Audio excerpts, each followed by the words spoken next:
అందరికీ నమస్కారం. ఈరోజు ఆంధ్రనాయక శతకంలో తర్వాత పద్యాలు చూద్దాము.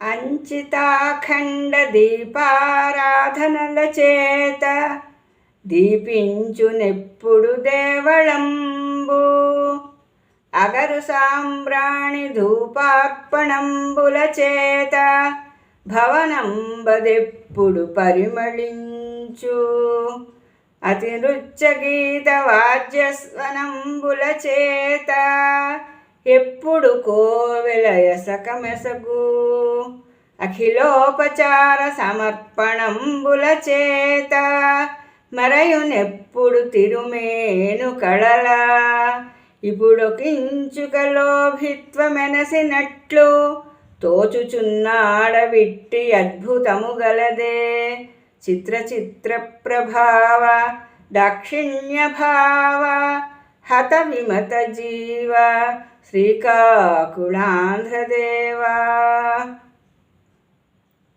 ఇప్పుడు కవి ఇక్కడ పూజ జరగటం లేదు అని కదా బాధపడుతున్నాడు ఆ విష్ణుమూర్తికి. అందు గురించి అడుగుతున్నాడు, మళ్ళీ దేవాలయానికి పూర్వస్థాయి ఎలా వస్తుంది, ఎప్పుడు వస్తుంది అని.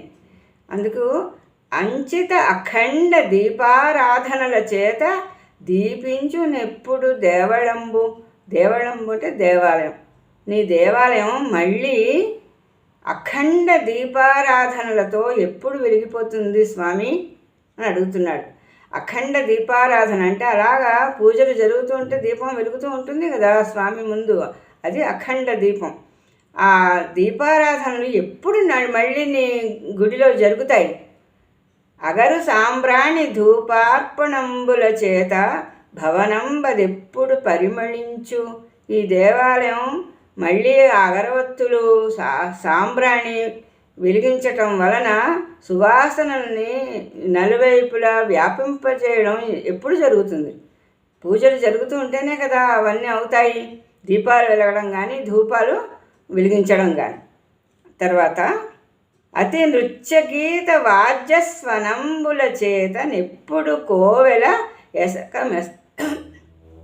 మెసగు అంటే ఇక్కడ అతి నృత్య గీత వాద్యస్వనంబుల చేత భగవంతుడికి పూజలు చేసేటప్పుడు మామూలుగా దీపధూప నైవేద్యాలు కాకుండా షోడశోపచారాలతోటి పూజ చేస్తారు.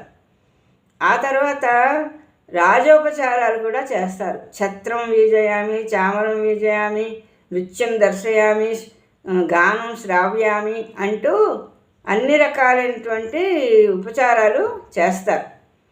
అలాగా చేస్తున్నప్పుడు ఏం జరుగుతుంది?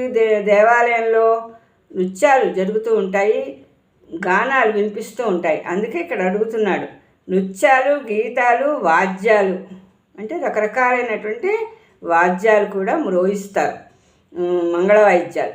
ఆ రకమైనటువంటి స్వనంబుల చేత శబ్దాలతోటి మళ్ళీ ఎప్పుడు ఈ దేవాలయం కళలు తెచ్చుకుంటుంది. ఈనాడు ఆ కళలతో ఉండేది ఇప్పుడు శిథిలం అయిపోవటం వల్ల అటువంటి శబ్దాలేమీ వినపట్టం లేదు, కళ తప్పి ఉన్నది. ఈ మళ్ళీ అవన్నీ వచ్చి ఎప్పుడు కళకళలాడుతుంది స్వామి.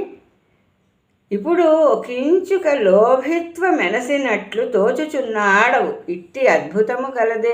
ఇప్పుడు చూడబోతే నువ్వు కొంచెం పిసినారులాగా అయిపోయినట్లుగా అనిపిస్తున్నది. ఎందుకంటే వీటన్నిటికీ బోల్డ్ ఖర్చు అవుతుంది కదా. దీపం, ధూపం, తర్వాత అగరబత్తీలు, తర్వాత నృత్య వాయిద్యాలు, సంగీత కచేరీలు ఇవన్నీ చెయ్యాలి అంటే చాలా ధనం అవసరం అవుతుంది. అది గురించి ఇప్పుడు నువ్వు పిసినారిగా ఉండడం వలన ఇవన్నీ కూడా వదిలిపెట్టేసావా ఏంటి? అలాగే అనిపిస్తోంది నాకైతే అంటూ ఆ భగవంతుణ్ణి మళ్ళీ నీ దేవాలయం ఎలాగా కళకళలాడుతుంది స్వామి అంటూ ఈ పద్యంలో అడిగాడు. ఆ తర్వాత పద్యం, భక్తి చేసిన శిలా ప్రతిమ మాత్రమే కానీ హరి ఇందు గలుగునా అనెడువారు స్వామి ఇందుండిన సత్యంబు చూపక ఉండునే అని పలుకుచుండువారు బుద్ధావతారంబు పూనినాడఖిలంబు కని కననట్లుండుననడివారు. దేవతా మహిమంబు తెలియనో ఏమేమి నడువనున్నదోయని నుడువువారు. నీకు నిత్యోపచారముల్ లేకయున్న లోకులిట్లాడుకొండ్రు పరాకిదేమి. చిత్ర చిత్ర ప్రభావ దాక్షిణ్యభావ హత విమత జీవ శ్రీకాకుళాంధ్రదేవ. ఇప్పుడు ఈ దేవాలయంలో నువ్వు విగ్రహ రూపంలో కనిపిస్తున్నావు, కానీ పూజలు జరగటం లేదు. అందు గురించి ఇక్కడికి వచ్చిన లోకులందరూ కూడా తల ఒక రకంగా అనుకుంటున్నారు.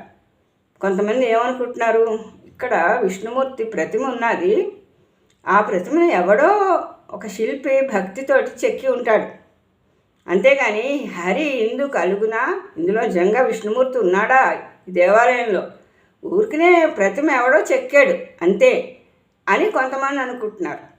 ఇంకో కొంతమంది ఏమంటున్నారంటే, స్వామి ఇందుండిన సత్యంబు చూపకయుండినే అని పలుకుచుండువారు. అలా ఏమంటున్నారంటే, స్వామి ఇక్కడ కనుక నిజంగా ఉండి ఉంటే అతని మహిమని చూపించకుండా ఉంటాడా?